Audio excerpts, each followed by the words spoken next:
Periods రెగ్యులర్గా ఉన్నా కూడా ఇన్ఫర్టిలిటీ ఎందుకు వస్తుంది అనేది వీళ్ళ డౌట్. అంత టైం వెయిట్ చేస్తూ ఉండడం కరెక్టేనా అనే వాటి గురించి మాట్లాడుకుందాం.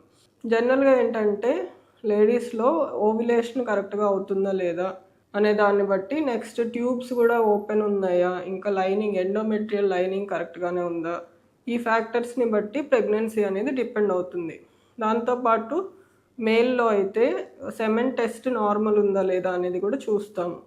సో ఓవ్యులేషన్ కరెక్ట్గా అవుతుంది, లైనింగ్ కరెక్ట్గా పెరుగుతుంది అంటే మోస్ట్లీ పీరియడ్స్ అనేటివి రెగ్యులర్గా వస్తాయి. అవి కాకుండా కానీ ఇన్ఫర్టిలిటీకి అదర్ రీజన్స్ కూడా ఉంటాయి. ఆ ఎగ్ క్వాలిటీ ఎలా ఉందో తెలియదు. నెక్స్ట్ వచ్చి ట్యూబల్ కాజెస్, ట్యూబ్స్ ఏమన్నా బ్లాక్ ఉండొచ్చు. నెక్స్ట్ ఇంకా ఎండోమెట్రియంలో కూడా లైనింగ్ కరెక్ట్గా పెరుగుతున్నా కూడా ఇంకా అదర్ రీజన్స్ ఏదన్నా ఎండోమెట్రియోసిస్, ఎడినోమయోసిస్ ఇలాంటి ఫ్యాక్టర్స్ కూడా ఉండొచ్చు అనమాట. అది కాకుండా కొంతమంది మేల్స్ అసలు జెంట్స్ చెక్ చేసుకోకుండా లేడీస్ పీరియడ్స్ రెగ్యులర్ వస్తున్నాయి కాబట్టి వెయిట్ చేస్తూ ఉంటారు.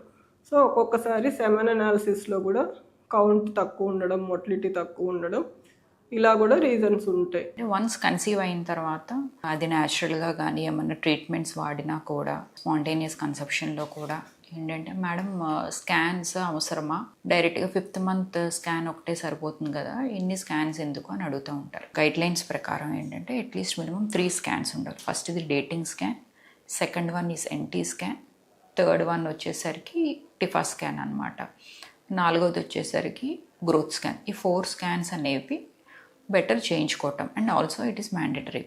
సో ఫస్ట్ స్కాన్ అనేసరికి డేటింగ్ స్కాన్. డేటింగ్ స్కాన్ అంటే ఏంటి? సో వన్స్ ప్రెగ్నెన్సీ అనేది కన్ఫర్మ్ అయిన తర్వాత ఇమీడియట్గా చేసే స్కాన్ని డేటింగ్ స్కాన్ అంటారు. సెకండ్ది వచ్చేసరికి ఎన్టీ స్కాన్ అని, అది 3వ నెలలో చేస్తాం.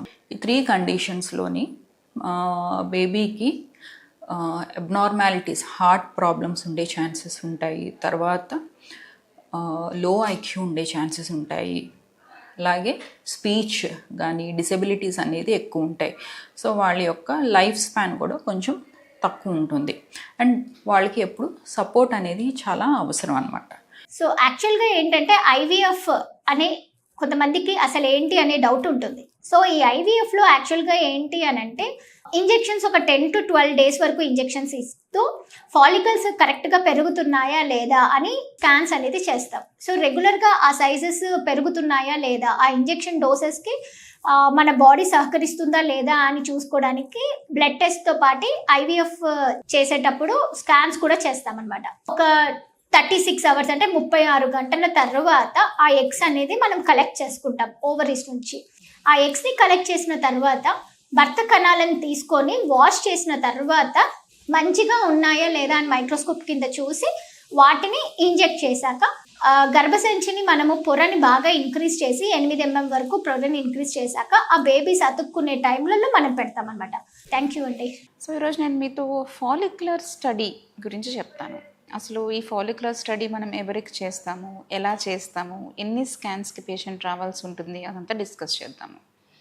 సో ఫాలిక్యులర్ స్టడీ అంటే ఎగ్ పెరగడం, అంటే ఫాలికల్, గ్రాఫియన్ ఫాలికల్ అంటాం. ఆ ఫాలికల్ గ్రో అవుతుందా లేదా అని చేసే స్టడీని ఫాలిక్యులర్ స్టడీ అంటాము. ఈ ఫాలికల్ లోపల ఎగ్ ఉంటుంది, అంటే ఊసైట్ అంటాం అనమాట. ఆ ఫాలికల్ లోపల ఈ ఊసైట్ అనేది ఉంటుంది. నార్మల్గా ఊసైట్ ఇస్ 120 microns. అది మనకి స్కాన్లో కనిపించదు. మనకి స్కాన్లో కనిపించేది ఫాలికల్.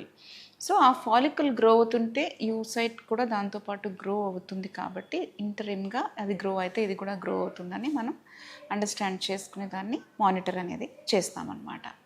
సో ఫస్ట్ స్కాన్ ఎప్పుడు చేస్తాం? First base line day 2, day 3 patient వచ్చినప్పుడు ఒక స్కాన్ చేస్తాం. ఆ స్కాన్లో అసలు ఎగ్ నెంబర్ ఎలా ఉంది, గర్భాశయం ఎట్లా ఉంది, గర్భాశయం లైనింగ్ కంప్లీట్గా షెడ్డింగ్ స్టేజ్లో ఉందా లేదా, ఇవన్నీ చూసి మనం ట్రీట్మెంట్ అనేది స్టార్ట్ చేస్తాం.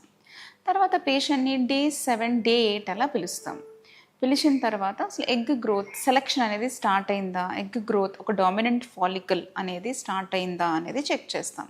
వీడియోలో ప్రెగ్నెన్సీ రావాలి అంటే సీమన్ అనాలిసిస్లో సీమన్ పారామీటర్స్ ఎలా ఉండాలి అన్న టాపిక్ గురించి మాట్లాడుకుందాం. సీమన్ అనాలిసిస్ అనేది ఒక బేసిక్ టెస్ట్, మగవాళ్ళల్లో ఉండే ఒకే ఒక టెస్ట్. సో దీనివల్ల మనకి ఫర్టిలిటీ ఎలా ఉంది అన్నది చాలా మటుకి ఒక ఐడియా వస్తుంది. సీమన్ అనాలిసిస్ ఇచ్చేటప్పుడు మీరు 2 to 7 days గ్యాప్ ఉండేలాగా, హస్బెండ్ వైఫ్ కలవకుండా 2 to 7 days గ్యాప్ ఉండేలాగా చూసుకోవాల్సింది ఉంటుందండి. సో సీమన్ అనాలిసిస్లో మనకి రిపోర్ట్లో చాలా పారామీటర్స్ ఎవాల్యుయేట్ చేస్తాం. అందులో ఇంపార్టెంట్వి 5 పారామీటర్స్. ఒకటి వాల్యూమ్ ఎంత ఉంది, వాల్యూమ్ మినిమం ఇస్ 1.5 ml అండి. మరీ తక్కువగా ఉంటే ఏమన్నా ఇన్ఫెక్షన్స్ వల్ల వచ్చే దారిలో ఏమన్నా బ్లాకేజెస్ ఉన్నాయా అన్నట్టుగా మనకి డౌట్ అనేది వస్తుంది. సెకండ్, స్పర్మ్ కౌంట్ అనేది 15 మిలియన్ల కన్నా ఎక్కువగా ఉండాలి. థర్డ్ ఇస్ కదలికలు అండి. స్పర్మ్ కదలికలు మినిమం 100లో 32 స్పర్మ్స్ అన్నా ముందు కదులుతూ ఉండాలి. ప్రోగ్రెసివ్ మొటిలిటీ అని అంటారు. న్యాచురల్ గా ప్రెగ్నెన్సీ ట్రై చేయాలి అంటే these are the minimum basic requirements. Last parameter is morphology అండి. అంటే షేప్ ఎలా ఉంది, కణం చూసినప్పుడు సైజు, హెడ్, నెక్, టెయిల్ సైజుల ప్రకారం ఉందా, షేప్స్ అంతా కరెక్ట్గా ఉందా, 100లో 4 స్పర్మ్స్ అన్న షేప్ ప్రకారం ఉండాలి. ద ఫిఫ్త్ పారామీటర్స్ ఏంటి అని అంటే పస్ సెల్స్ ఉన్నాయా, లోపల ఏదైనా ఇన్ఫెక్షన్ సెల్స్ ఉన్నాయా. So this is the basic requirement.